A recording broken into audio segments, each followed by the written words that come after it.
Ayan, Edu, labis na humanga kay VNC, lalong-lalo na nung binanggit ni VNC ang mga. So, hello po mga Team EDC, kumusta? Sana ay nasa mabuti po kayong kalagayan.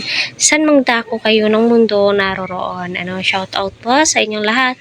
Lalong-lalo na po kay Ma'am Ami, isa po siyang supporters ng EDC. Palagi ko po siyang nanonotif na nagko-comment sa aking mga reaction video. Kaya naway patuloy po natin suportahan si Kalingap Rob, Kuya Val at ang buong team Kalingap. Naway napanood niyo po yung upload ni Kuya Val, na pagbisita niya sa bahay nila na Carla. Grabe, napakabongga, napakaganda, At saka yung live ni Kalingap Rob, bago po ang ribbon cutting sa bahay po ni Carla. So, napakaswerte nga po ng mga beneficiary ni Kalingap Rob. Grabe, napakalaki ang nagastos nga po ni Kalingap Rob, at ng mga sponsors sa pabahay ni Carla. Nasa 800,000.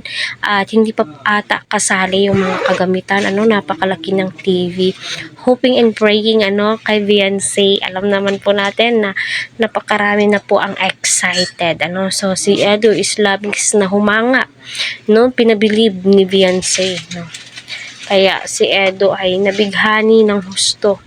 Kaya kulang ng gueds kahit na minsan hindi naniniwala sa'yo si Beyonce. Ika nga naman, sinimulan mo sa salitang joke. Kaya ayun, ginujoke-joke katuloy ni Beyonce, di ba?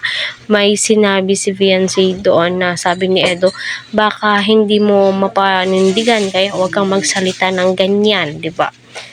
So na-joke time siya.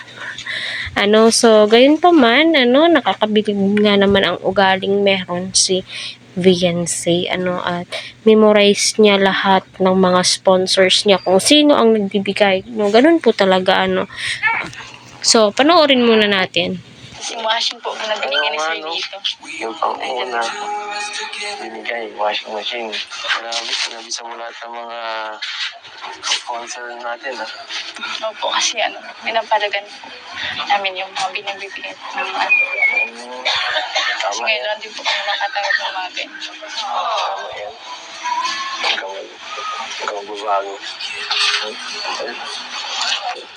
Diba? So, sino ba naman ang hindi mapapabilib sa ugaling meron si VNC, at saka alam niya kung sino ang mga nagbibigay sa kanya ng mga kagamitan, nagbibigay ng pera, lahat, memorize niyo po ang kanyang sponsor. So, siguro isa ka sa mga sponsors ni VNC at nabanggit ang iyong pangalan at grupo, ay napakasaya. Syempre parang nasa langit ka po sa sobrang saya kasi nabanggit ka na-recognize ka niya 'di ba? Pinapasalamatan ka niya at buong pamilya niya, 'di ba?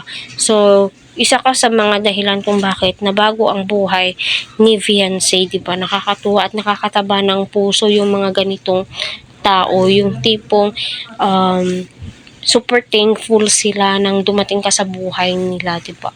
Minsan lamang po makahanap ng taong ganito, yung papasalamatan ka ng buong buo at always kang nare-recognize every time na pumupunta sila Kalingap Rob, binabanggit yung pangalan mo, diba? So, ikaw naman na sponsors, gaganahan ka po talagang magbibigay, Ganahan ka kasi yung ganitong tao, napakasarap bigyan po talaga, napakasarap bigyan yung papasalamatan ka, na ramdam mo, kung gaano mo po sila napasaya, gaano mo sila nabago ang buhay, diba?